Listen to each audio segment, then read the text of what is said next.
Yeah, so we delve more into some of the different type of functions that we can differentiate. So differentiation of different function is the concept you are dealing with now. We have explained virtually most of the important aspect of differentiation. We have talked about the concept of differentiation, which was divided into two initially, which was called the differential calculus and the integral calculus. Now we also dealt with the concept of slope of a straight line. We have dealt with that in our first phase. Then we also explained the first principle, and we have dealt with the first principle extensively. If you observe that first principle takes much of our time when we are evaluating the derivative of a function. That means for us to differentiate, we have we have a very long functions. Going through first principle might be very tedious for us. So in that case, we are going to be explaining the differentiation, which is like a general way of differentiating without applying the first principle. And that one is embedded in what we call the power function. When you are given any function that has power, the concept of differentiation is reduction. Just like when I started my explanation, I said the change in s will be reducing until it gets to 0. That is what we call differentiation. And that will be what we'll be dealing with. That means I'm going to be reducing this function. Look at you, I'm going to be reducing the change in x.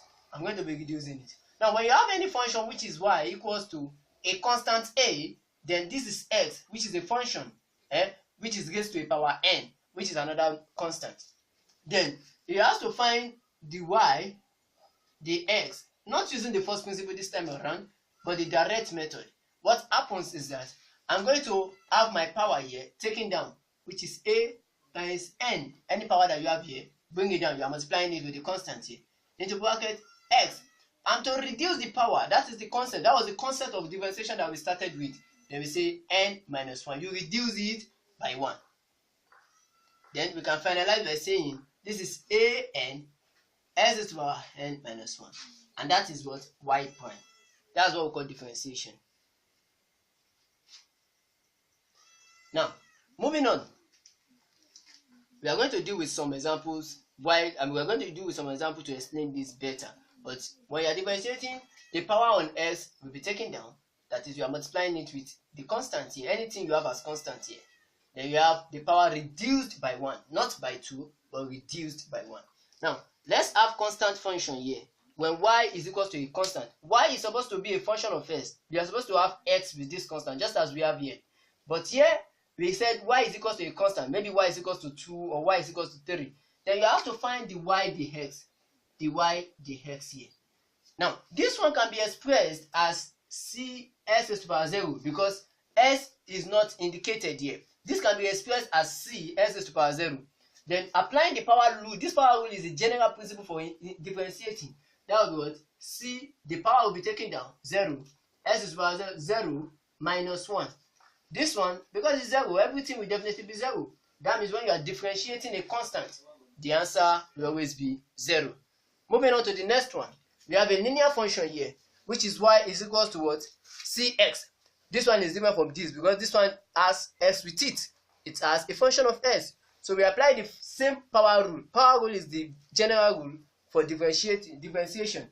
We have the y, the x is now equals to c. C is a constant. Just say your dx. Still the same power rule that I'm using. I'm just using another notation, but let me do it using the power rule. This one will be c into bracket 1. I mean raised to power 1. And this one is c. Bring your 1 down according to the power rule that I explained here. Then into bracket s is to the power what? 1 minus 1. This is c. S is to the power 1 minus 1. This is raised to the power 0. Anything raised to the power 0 is 1. According to indices, then this is c. That means when you are differentiating a linear function, you just take the power. A linear function is the power of that variable x is 1. Now, moving on to polynomial function. Polynomial function encompasses the sum of power of x and the subtraction of power or the difference of power of s. So we just be applying the power rule one after the other to each of them. Let me deal with the first part, which we call a. Y is equals to what? S is to the power 4 plus 5s raised to the power 3 minus 4s squared plus 8s minus 5. This implies that if I'm looking for my dy dx, it means that I can have the s raised to the power 4 ds differentiating each of these functions plus the 5 is a constant, s raised to the power 3 ds minus the 4s raised to the power 2 ds plus the 8s ds minus 5 minus d 5 ds. So differentiating each of the function, that's what it means. Differentiating the power of 4, s raised to the power 4, bringing the 4 down. That is, you have a coefficient here which is 1. 1 times 4 is 4. S raised to the power 4 minus 1, according to the power rule, this one will be 3. This one will be 3. Then we can also say, then the next one, we have 5. 5 is a constant. It's not going to be 0. Bringing the 3 down, the 3 will be brought down. 3 minus 1, that will be 2. Minus 4. S is power 4. The 2 will be brought down. Then s is power 2 minus 1, which is 1. Plus 8. I've told you differentiation of linear is going to be the constant.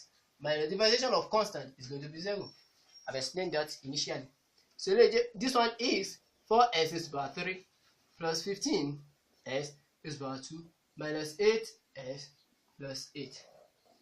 And that will be the differentiation of each of the functions that we have there. Differentiation of polynomial function continues with this second example.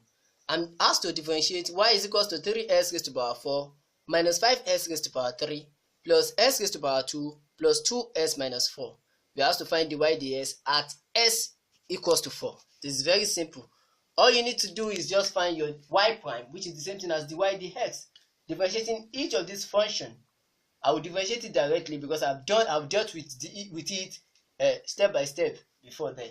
So that means each of these functions will be differentiated. The 4 will be brought down. That is 4 times 3 is 12. 4 minus 1 is 3. Minus the 3 will be brought down. 3 times 5, 15. 3 minus 1 is what? Is 2. Plus the 2 will be brought down. S 2 minus 1 is 1. Plus the differentiation of linear constant, linear is going to be 2. And this constant is going to be what? 0. Then we have y prime is equals to 12s3 minus 15s squared plus 2s plus 2. Then we are differentiating at x equals 4. We are differentiating as s equals 4. Then I substitute my s equals 4 here. That will be 12 into bracket 4 raised to the power 3 minus 15 4 raised to the power 2 plus 2 4 plus 2. So we expand out by saying 4 raised to the power 3, that will be 64. 12 times 64 minus 15 in the bracket 4 raised to the power 2 is 16 plus 8 plus 2. Then what do we have here? 12 times 4, 48. We have 4. 6 times 12. 6 times 12 is 12 times 5. 60, 12 times 6, 72. 72 plus 4, 76. So we have 76. Then we have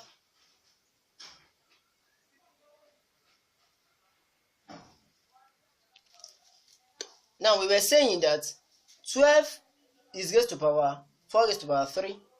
12 into bracket 4 raised to power 3 minus 15 into bracket 4 raised to power 2 plus 2 into bracket 4 plus 2.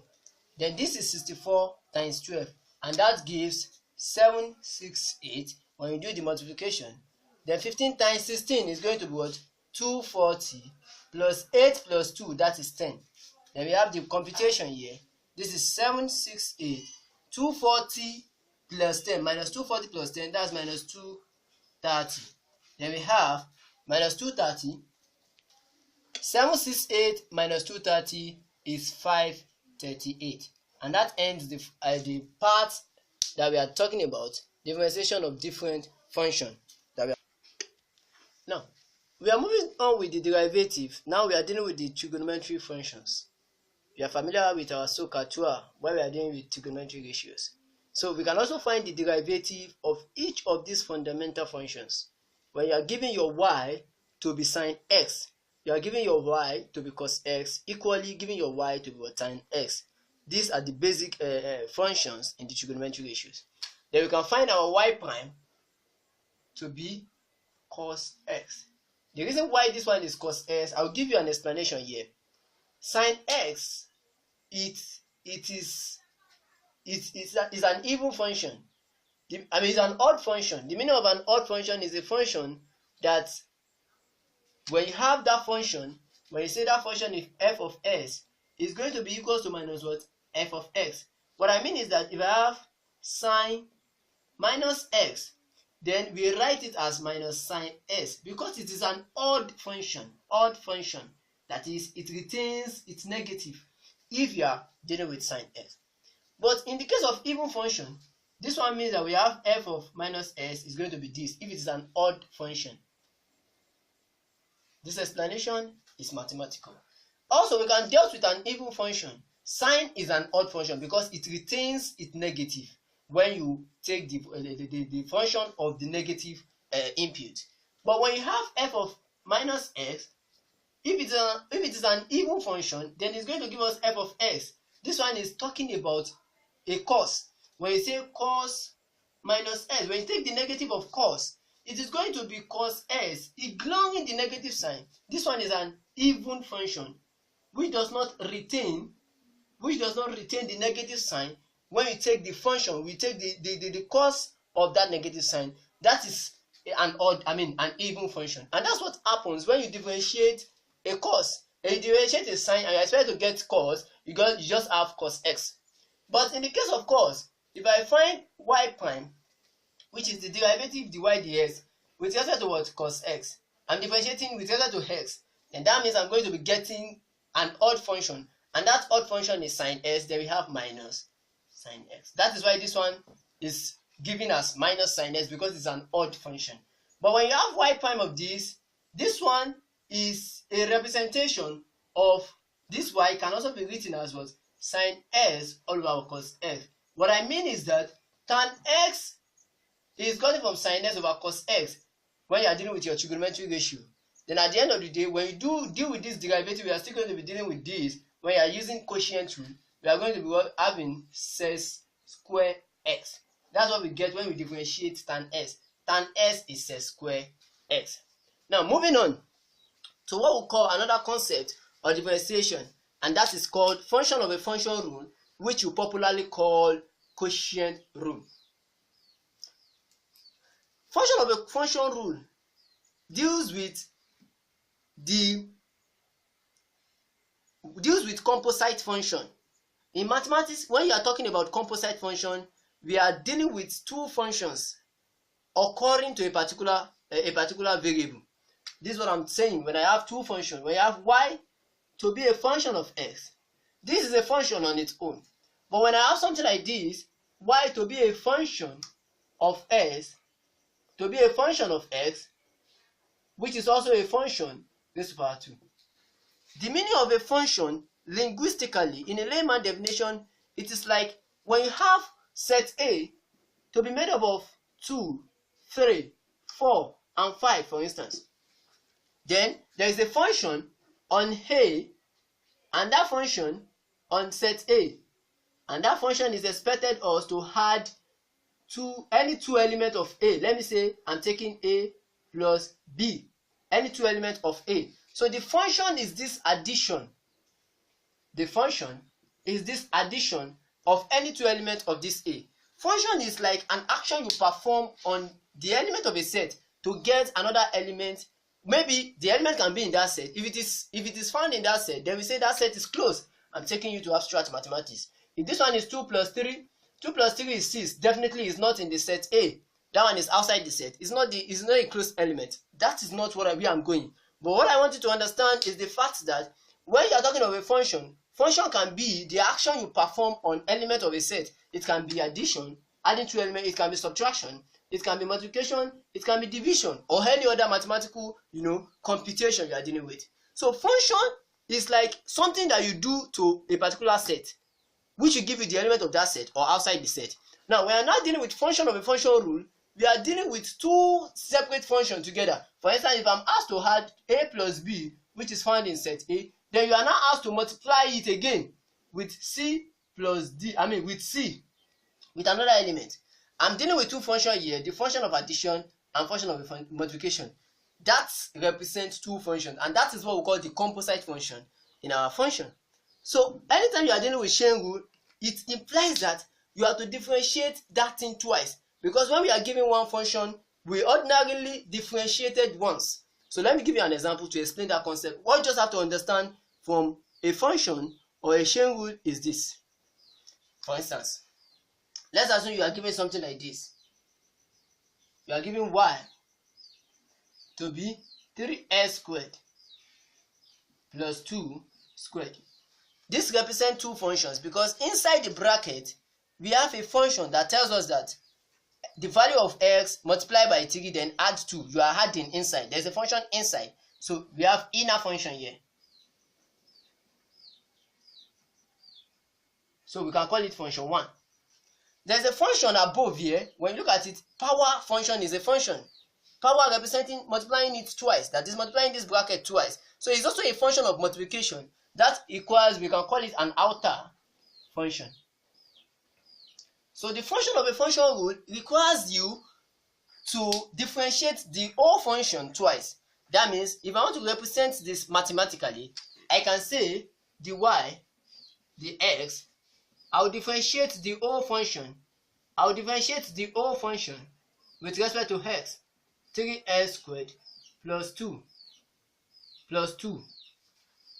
Then I will also differentiate the whole function inside. I'm differentiating the whole function here. Then I can also differentiate the function inside because there's a function inside. I'm differentiating from outer, the outer function. I will differentiate from inside, 3x squared plus 2. This is also a function to be differentiated inside. So the product of these two functions will give me my dy dx. Now let's go about this. Differentiating the whole function, the function outside is power. We apply the power rule. The 2 is brought outside. Then this is 3x squared plus 2. This one is 2 minus 1 is 1. So we have got rid of the first function outside. Then multiplication, you have your dot. Then you are differentiating the one inside. That's what? 3 into bracket 2 s. Then differentiating the constant is 0. Then this is 3s raised to the power 2 plus 2. 3s raised to the power 2 plus 2. Then plus 2 times 3, that's 6x. And that will be your answer. Or you can just say, multiply this by this. 6 times 2, that's 12x. 3s squared plus 2. And that will be your answer.